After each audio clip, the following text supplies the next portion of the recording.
Hello. Want to get more out of your Bose SoundLink Flex? Discover 3 awesome hidden features that can enhance your single speaker setup. Let's get started. Feature 1. Voice prompts. Simultaneously press and hold the plus and minus volume buttons for a few seconds. Release once you hear a beep. This action toggles the voice prompts on or off, assisting you with Bluetooth connectivity and battery status without needing to check your phone.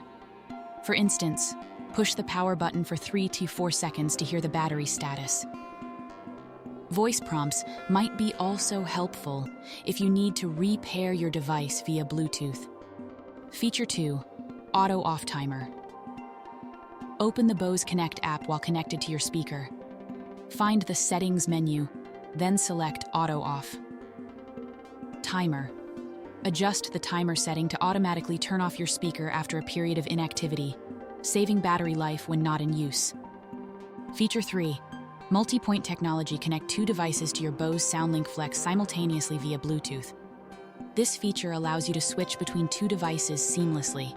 For example, if you're watching a video on your tablet and get a call on your smartphone, the speaker can switch to your phone automatically for the call. Thanks for watching. If you found this tutorial helpful, please remember to like and subscribe. You can discover more tips and tricks for your Bose SoundLink Flex in the playlist linked in the description below.